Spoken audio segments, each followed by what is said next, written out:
Sa mga nakikinig sa atin, yung kantang Ako'y Sa'yo, Ika'y Akin Lamang. Yan ang kantang nilikha ni John Bunda. Yan. Ngayon, alamin natin kung kumbaga ano yung story behind dun sa paglikha niya nung Ako'y Sa'yo, Ika'y Akin Lamang. Kasi sa title pa lang, kita mo, catchy na eh. Actually, ang dami nagtatanong sa akin yan, na tungkol daw sa babae, ganyan mga. Siyempre, love song eh. Oo. Pero ang totoo niyan, kung ano yan, galing sa comics. Galing sa comics? Ang story kasi yan, yung nanay ko kasi noon, sa advertising company siya nagkatrabaho. Okay. So, yung linggo-linggo, may dalang comics sa nanay ko, ang dami.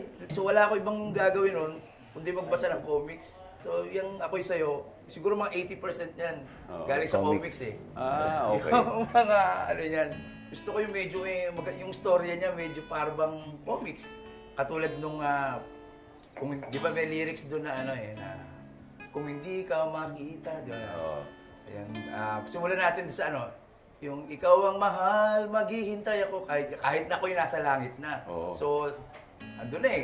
Naiwan yung chicks eh. Naiwan, hindi niya alam kung ano everlasting love. Hindi na makita. Kung hindi kita makita, makikiusap na lang ako doon sa nandun. Nahanapin ka, tapos paalala sa'yo. Parang gano'n. Yun yung mga nangyari doon. Actually, maraming story yan. Maraming trivia yung kanta na yan eh. Paano ba nagsimula yung Ajax? Ajax, college. Yung college kami, nasa PUP ako. Tapos yung ibang member, mga taga Ramon Magsaysay naman sila. Okay. So, yung drummer, magkasama kami sa PUP, yung tatlo, Ramon Magsaysay. Tapos in-import kami. Okay. Tara, buo tayong banda, ganyan.